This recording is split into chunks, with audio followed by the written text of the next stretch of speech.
ছোট্ট সোনামণিরা, তোমাদের আজকে 16ই জুন 2026 খ্রিস্টাব্দ তোমাদের আজকে ইংরেজি ক্লাসে যে প্রোনাউন কাকে বলে, প্রোনাউন কত প্রকার এবং কী কী, প্রত্যেক প্রকারের দুটি করে উদাহরণ দাও।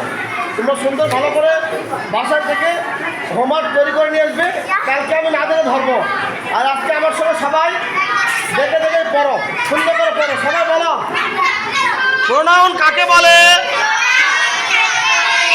প্রোনাউন কত প্রকার ও কি কি।